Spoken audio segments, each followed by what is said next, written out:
Hey guys, pharyngeal voice teardown. This is a response to Tristan's video about pharyngeal voice and the confusion behind this term. First thing I want to say is I completely agree this term is confusing and misleading because people tend to lump head, chest, pharyngeal voice if they use those terms into the same, basically into a trio. And my thinking is pharyngeal voice is working on something different to the other two. And also, it's not really a voice, so to speak. It's basically a way for us to work on a particular set of variables, is what pharyngeal voice is, and we're going to go into those variables in a sec. So, first thing I want you to do is to go to a mirror, open your mouth up, and make these sounds, because I want you to see what I'm talking about, so that you know I'm not just making this up. Have a look for yourselves, right? Go look in the mirror, open your mouth up, and go, oh, oh, oh, oh, oh, oh, oh, oh, oh, oh, oh, oh, oh.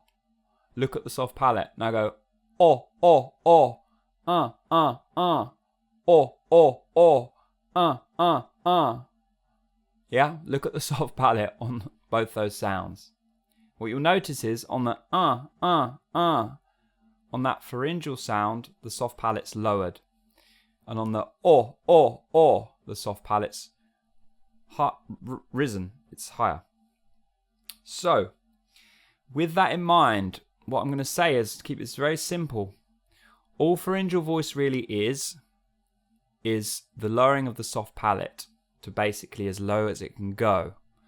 And what that does is it sends more of the sound into the sinuses and the head cavity.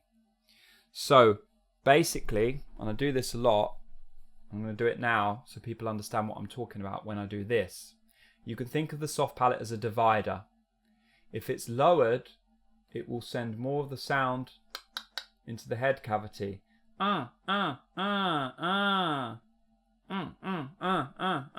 If it's risen, boo, boo, boo, boo, boo, boo, boo, yeah, it will send more sound out of the mouth. So basically, the rising and lowering of the soft palate is a dividing mechanism.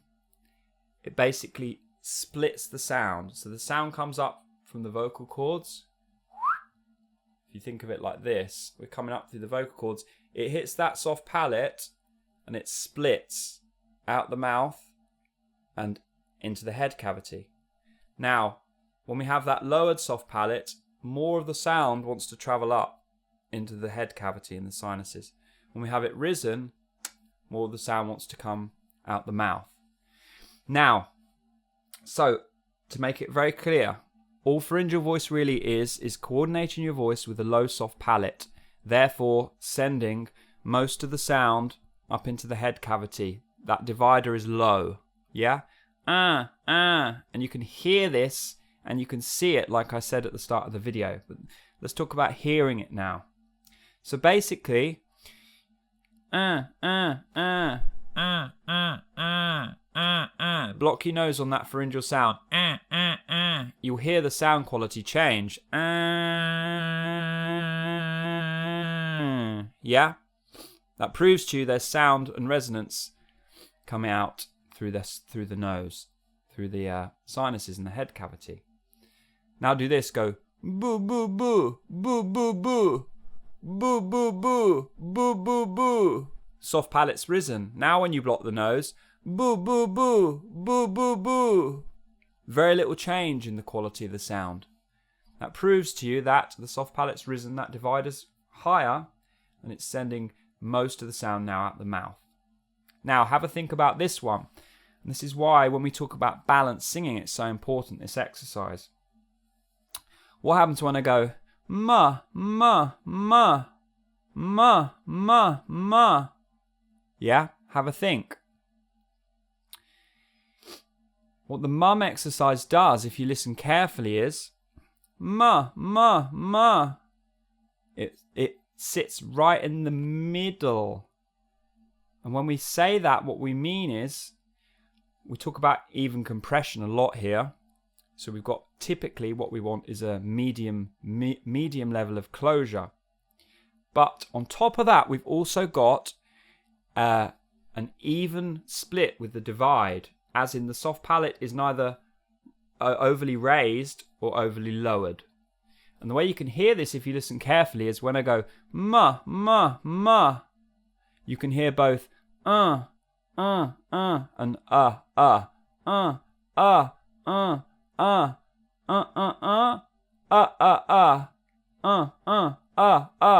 ma, ma, ma,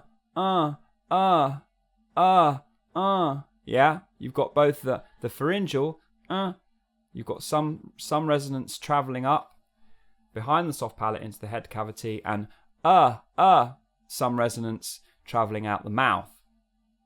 So we've got that divide is in the middle.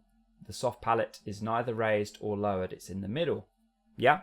So when we talk about a balanced sound, we talk about the mum exercise, it's not just balanced compression, it's also a balanced soft palate position.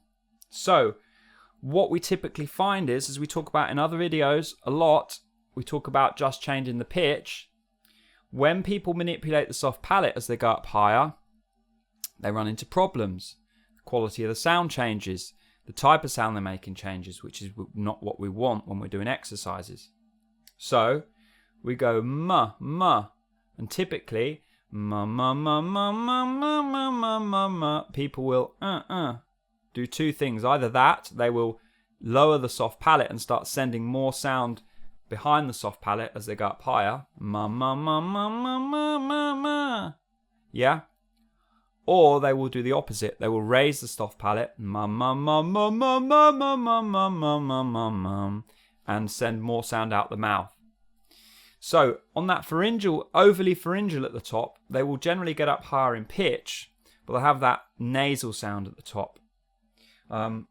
If they raise it as they go up higher, they'd start to hit that glass ceiling. And that's what I had when I started. Anytime I went up, ma, ma, ma, ma, ma, ma, I would raise that soft palate and send all the sound out the mouth, and I would yell and I'd hit that glass ceiling. So the goal is ma, ma, ma, ma, ma, ma, ma, ma, ma, ma, ma, ma, ma. Let's try and get it better. Ma, ma, ma, ma, ma, ma, ma, ma, ma, ma, ma, ma, ma, ma, ma, the whole way. That way, we're just changing the pitch, like I talk about a lot. The soft palate is neither lowering, ma, ma, ma, ma, ma, ma, ma, as we go up higher, or rising, ma, ma, ma, ma, ma, ma. Yeah? So what we're learning is, when we work at this, when we work on pharyngeal voice, in particular, we're just learning to let the sound, let the soft palate lower and let the sound just drift up into the head cavity as we go up higher in pitch. Let the resonance shift, let that transition happen. That's the easiest way to feel it at first, because there's often that resistance and that showing preference to the mouth as a resonator that Brett Manning talks about and explains very well. Once we can keep that soft palate in a consistent position, say just lowered the whole way through the range, then we can go back to a mum or a bu bu bu bu bu bu, whatever it is. Then we need to learn to coordinate the range on different types of soft palate position. Yeah? But the key is, and I'm going to go back to pharyngeal voice just to finish off. All pharyngeal voice is all pharyngeal voice is all it is that divider is low. So the sound is focused and sent back into the head cavity. Risen, sorry, lowered.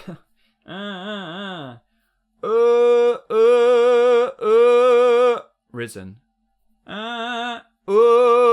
Ma, ma, ma, ma, in the middle. Yeah?